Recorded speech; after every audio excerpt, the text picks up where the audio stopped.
all of my Wayfinders. I know that it's been a while since I checked in on Facebook Live, and I hope that everyone has been surviving this COVID crazy.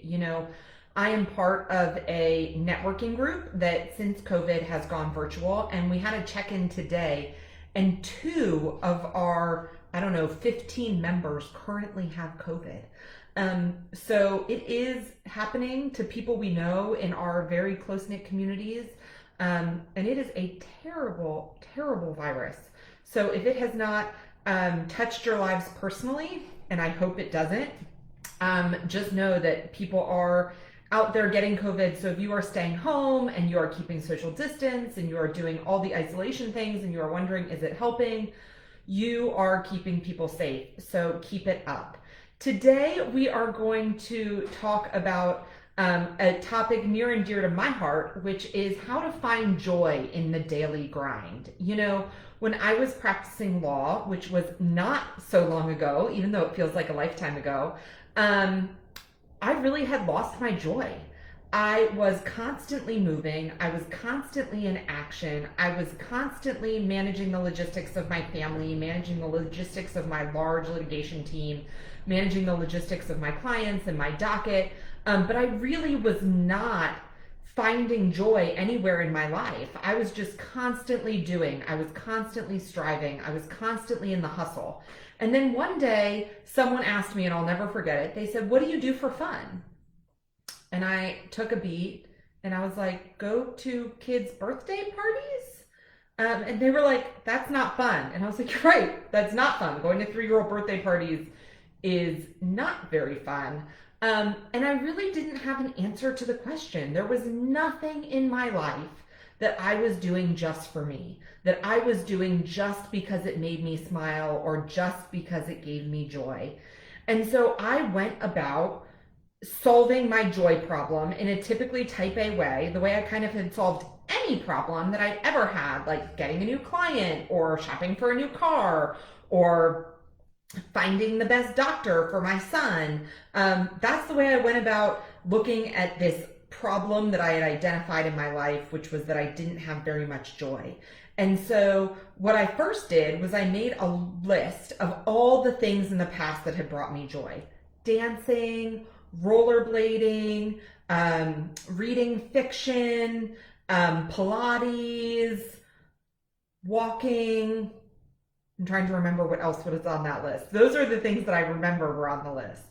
And I made this list, and then I started incorporating some of these things into my life. So I started reading fiction before I went to bed, and I tried rollerblading, which literally landed me on my behind. Although I think I might try rollerblading again because it still looks super fun.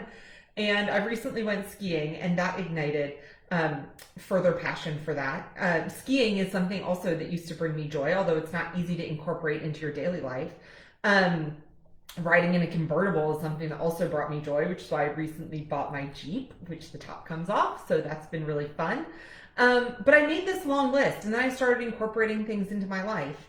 And slowly, it was really a process, my life became a little bit more joyful. And so I wanted to share with you guys what my kind of lessons learned were from this joy experiment that I did. Because I think that there are some broad-based takeaways. And yes, you can also systematically kind of do a joy audit in your life and make that list and then go about and see if you can experiment and add some stuff in. And I actually really encourage you to do that because it was a really fun exercise for me and it has ignited some of my old hobbies that I still have to this day. But kind of the 4 keys that I discovered when I was listening to podcasts and reading books all about joy was first, is acceptance. When I feel ticked off, it's typically because I didn't get something that I thought I deserved. And so traffic is a really great example of that, right? I had a 7-mile commute to my job in Big Law, and it routinely took me 45 minutes. I felt like it should only take me 25 because when I started working there, that's how long it took me to get to work. And I paid a premium to live in town, and it was only 7 miles. And it felt like I should be able to bike it in less time than I was driving it. And so I was ticked off every day that it was taking me 45 minutes to get to work and get home. And if I had accepted the fact that my commute was 45 minutes, then I would have been happy if it only took me 40 minutes or 35 minutes to get home. And that's one of the big shifts that I made. I also used my commuting time as a container for my day. And I used that time to do things that brought me joy, like listening to audiobooks and listening to podcasts and catching up with my friends on the phone. It was really the only time I had all day where I was completely to myself and I was allowed to do whatever I wanted, listen to whatever music I wanted, listen to whatever podcast I wanted, use expletives in talking to my friends, and it became one of my favorite parts of my day, actually. And the other kind of key with that acceptance is the non-entitlement piece, right? Sometimes we feel like we've been wronged because we feel entitled to something. I felt entitled to a short commute because I lived in town and only 7 miles away from where I worked. And if I just accepted that I was not entitled to a short commute just because of certain choices I'd made, then I think it would have been easier earlier for me to find joy in my commute instead of arriving home every night royally ticked off. The second thing is gratitude. And I know you guys have heard me talk about gratitude. It's one of my favorite reflective practices, and I've been doing it since the 90s. But it is neurophysically impossible to feel resentful and grateful at the same time. So if you can practice gratitude, it really can replace some of those negative emotions and get you into a positive emotional state. And so when I feel resentful, it's typically because someone hasn't treated me with the respect that I think that I deserve, or because someone has let me down. They haven't met my expectations, either of them as a friend or as a family member, or as, my colleague. And so when that happens, I try to bring my focus back to what I have. I have a loving family. I have a strong circle of friends. I have a beautiful home that I love. And so gratitude comes from this feeling of contentment, safety, and belonging in your life, what the Buddha called the gladdened heart. And I just love that image kind of your heart smiling and opening open and like rays of sun coming out of it. So that is really important. Gratitude, that's number 2. Number 3 is presence. And again, when I feel dissatisfied, it's often because I'm striving for some sort of impossible ideal future, some sort of insta-perfect life, or it's because I'm borrowing trouble from the future. And I'll give you a really great example that is happening right now. There's a lot of anxiety about virtual school. There is a lot of anxiety about what is going to happen over the next year as this year unfolds, and as we don't know what's going to happen with COVID, and we don't know when our kids are going to be able to return to the classroom.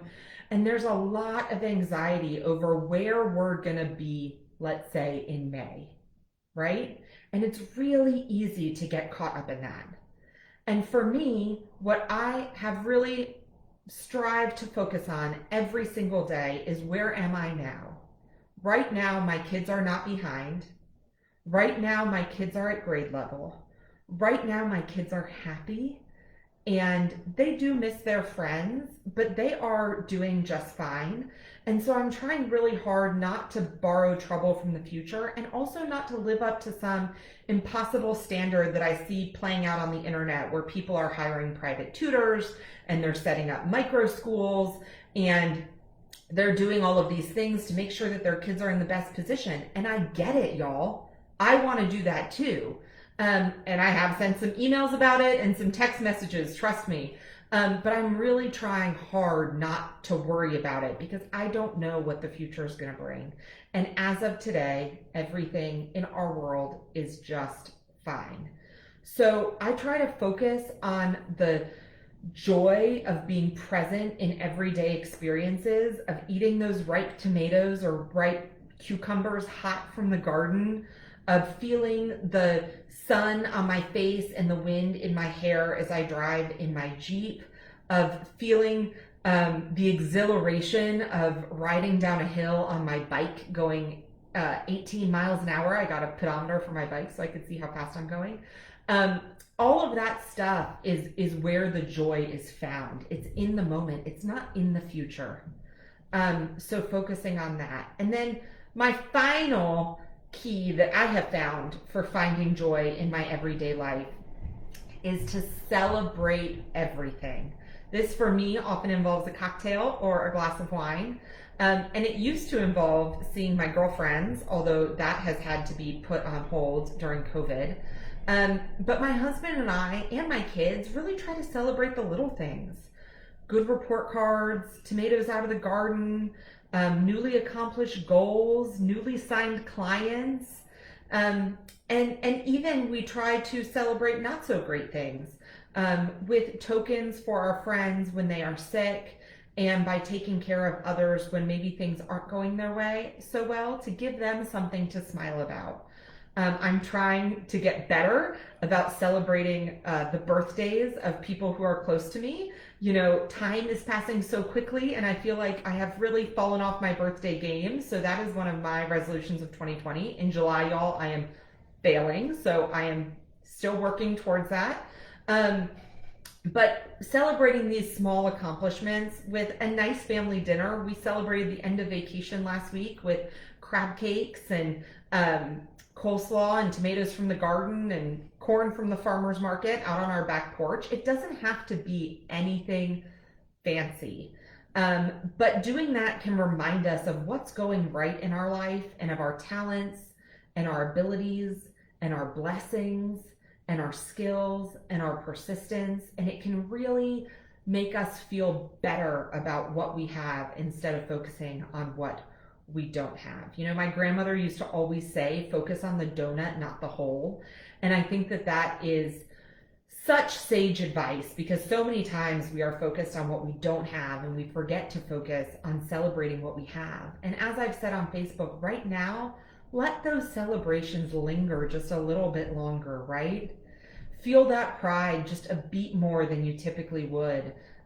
Because we are finding those opportunities fewer and further apart right now, and we are bombarded with negative imaging. So it is more important than ever to celebrate the good things.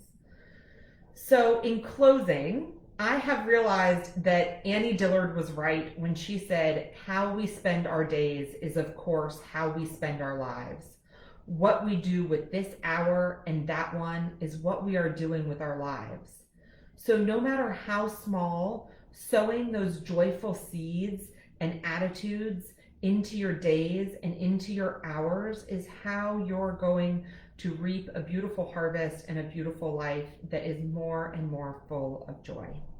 So drop a comment down below and tell me what resonated with you most, maybe something that you're going to experiment with to bring some more joy to your days during this crazy pandemic time when, you know, school's been pushed back and it sometimes feels like the end of days. Be safe, you guys. Take good care of each other, and I hope to see y'all soon. Take care. Bye.